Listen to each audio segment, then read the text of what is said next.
Today we will begin reading on page 179 and we will stop on page 191. What we just finished reading yesterday was that Esperanza visited her mother in the hospital, and Mama slept through the entire visit. She didn't wait to say goodbye, but Esperanza had taken a small stone that she had gotten as a gift for her mother, put the stone on the night table, kissed Mama goodbye, and said, "Don't worry, I'll take care of everything. I will be La Patrona for the family now," meaning that I will be the leader of this family from this point on. Page 179, Los Aguacates, avocados. Esperanza's breath made smoky vapors in front of her face as she waited for the truck to take her to tie grapevines. She shifted from foot to foot and clapped her gloved hands together and wondered what was so new about the new year. It already seemed old, with the same routines. She worked during the week. She helped Hortensia cook dinner in the late afternoons, and then in the evenings she helped Josephina with the babies and Isabel with her homework. She went to see Mama on Saturdays and Sundays.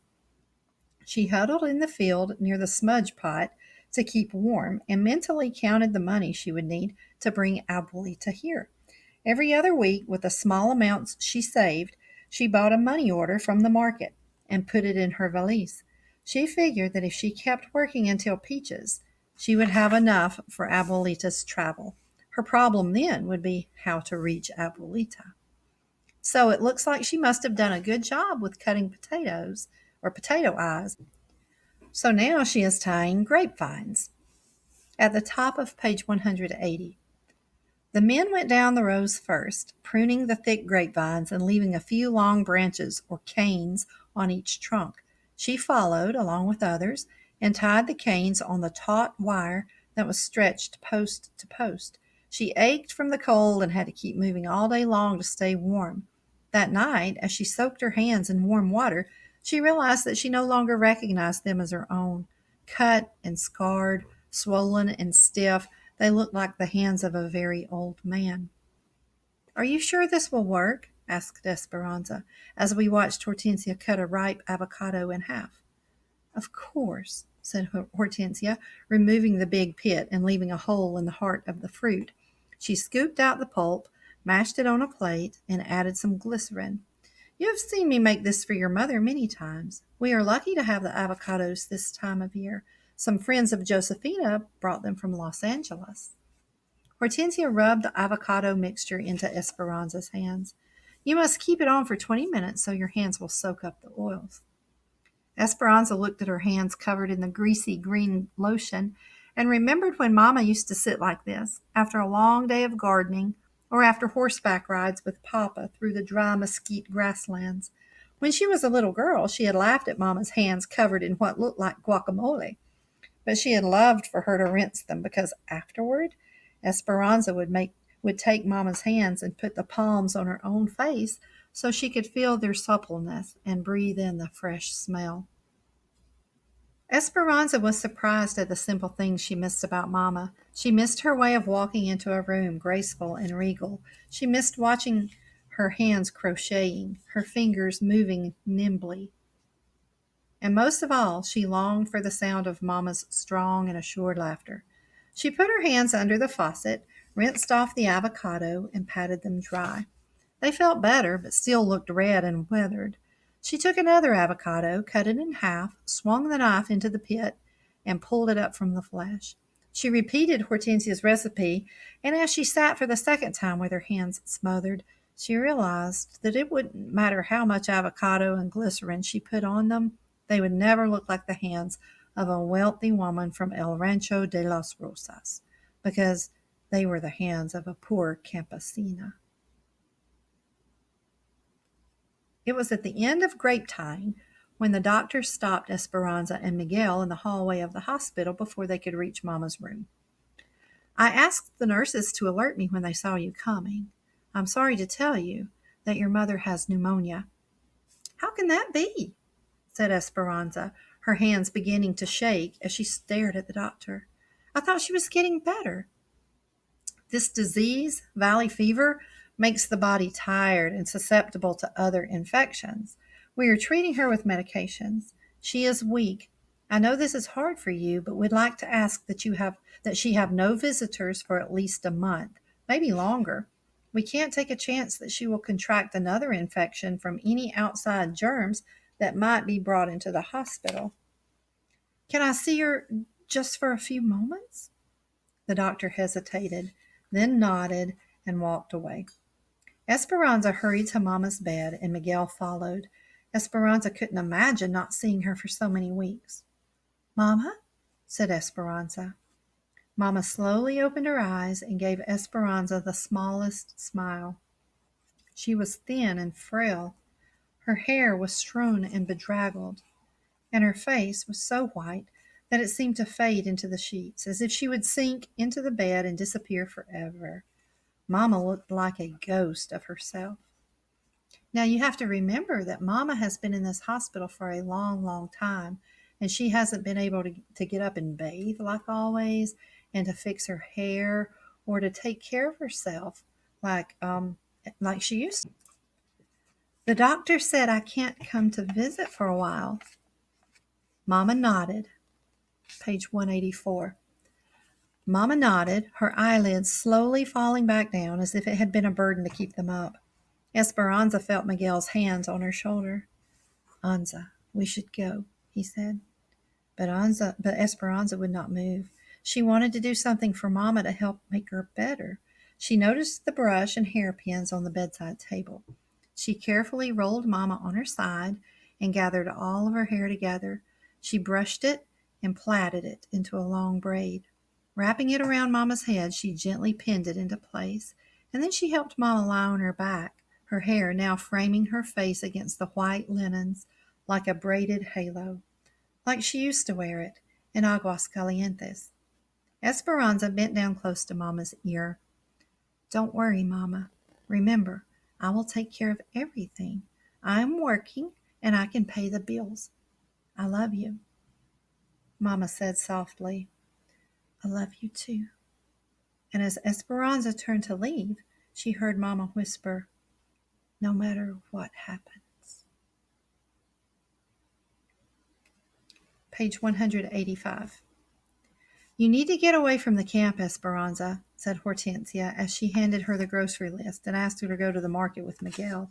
It is the 1st of spring, and it's beautiful outside. I thought you and Josefina always looked forward to marketing on Saturday, said Esperanza. We do, but today we are helping Melina and Irene make enchiladas. Could you go for us? Esperanza knew they were trying to keep her occupied. Mama had been in the hospital for 3 months, and Esperanza hadn't been allowed to visit for several weeks.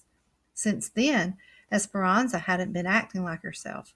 She went through the motions of living. She was polite enough, answering everyone's questions with the simplest answers, but she was tormented by Mama's absence. Papa, Abuelita, Mama, who would be next? So when we hear that she was tormented by Mama's absence, that word tormented, it means that she was experiencing great mental suffering.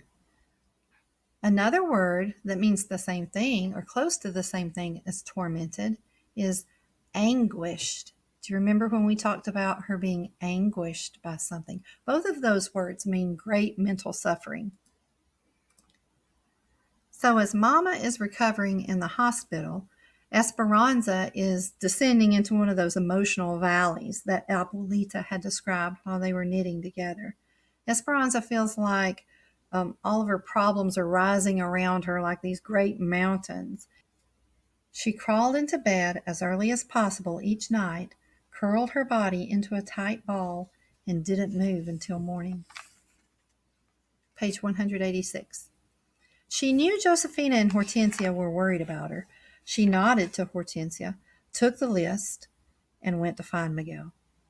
Be sure to tell Miguel to go to Mr. Yokata's market, Hortensia called after her. Hortensia had been right about the weather. The fog and grayness had gone. The valley air was crisp and clean from recent rains. They drove along fields of tall, feathery asparagus plants that she would soon be packing. Citrus groves displayed their leftover fruit like decorations on Christmas trees. And even though it was still cool, there was an expectancy that Esperanza could smell, a rich, loamy odor that promised spring. You know how it feels when spring is coming and you can just sort of feel it, you can kind of smell it. And it was the same for Esperanza. Miguel, why must we always drive so far to shop at the Japanese market when there are other stores that are closer to Arvin? Some of the other market owners aren't as kind to Mexicans as Mr. Yakoda, said Miguel. He stocks many of the things we need, and he treats us like people. What do you mean? Page 187. Esperanza, people here think that all Mexicans are alike. They think that we are all uneducated, dirty, poor, and unskilled. It does not occur to them that many have been trained in professions in Mexico. Esperanza looked down at her clothes. She wore a shirt-waist dress that used to be Mama's, and before that, someone else's. Over the dress was a man's sweater with several buttons missing, which was also too big, and she leaned up and looked in the mirror. Her face was tanned from the weeks in the fields, and she had taken to wearing her hair in a long braid like Hortensia's because Mama had been right. It was more practical that way. Miguel, how could anyone look at me and think I was uneducated? He smiled at her joke. The fact remains, Esperanza, that you, for instance, have a better education than most people's children in this country. But no one is likely to recognize that or take the time to learn it. Americans see us as one big brown group who are good for only manual labor.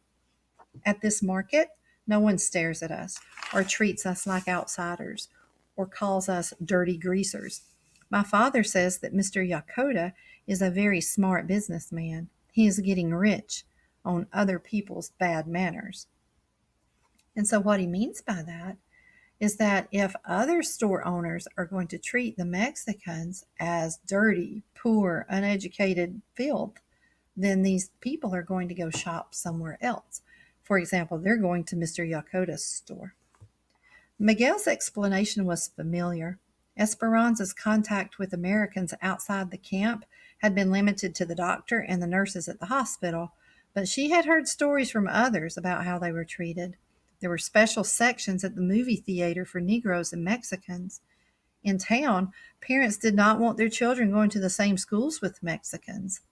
Living away from town in the company camp had its advantages, she decided. The children all went to school together. White, Mexican, Japanese, Chinese, Filipino. It didn't seem to matter to anyone because they were all poor.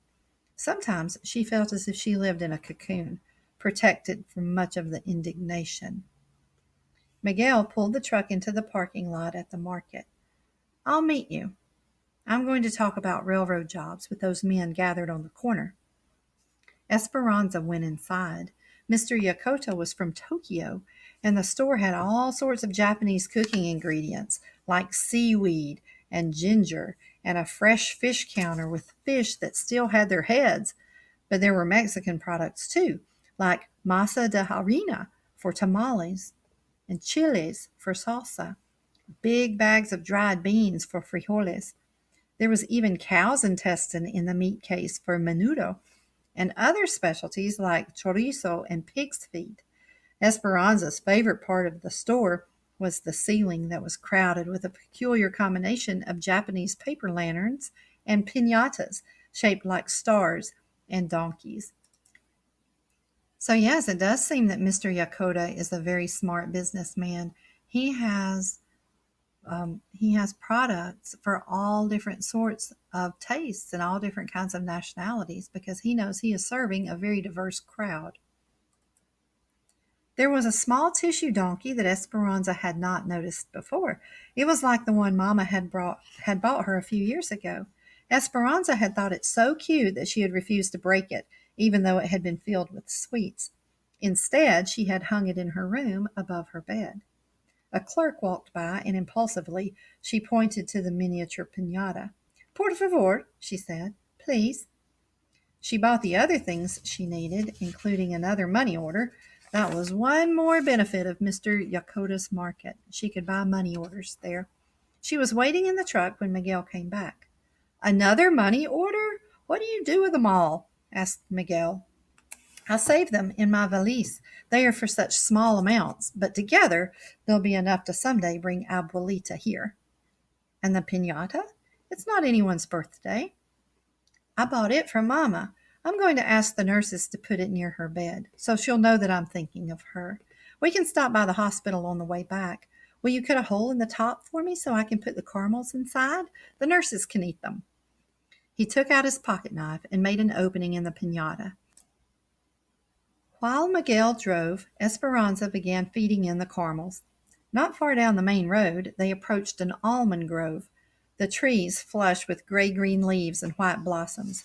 Esperanza noticed a girl and a woman walking hand in hand, each with a grocery bag in her other arm. She couldn't help but think what a nice scene it made, with the two women framed against so many spring blossoms. Esperanza recognized one of them. I think that is Marta. Miguel stopped the truck, then slowly backed up. We should give her a ride. Esperanza reluctantly nodded, remembering the last time they'd given her a lift, but she opened the door. Esperanza and Miguel, que buena suerte. What good luck, said Marta. This is my mother, Ada. Thank you for the ride. Marta's mother had the same short, curly black hair, but hers was sprinkled with gray. Miguel got out and put all the groceries in the truck bed so that they could sit in the front.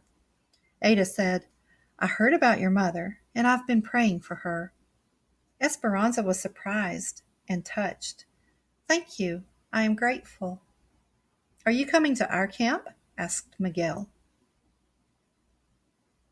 Now we will stop here at this point and we'll pick up tomorrow to see how this conversation and how this ride turns out now that they have picked up Marta and her mother on the road. We will begin tomorrow with page 192.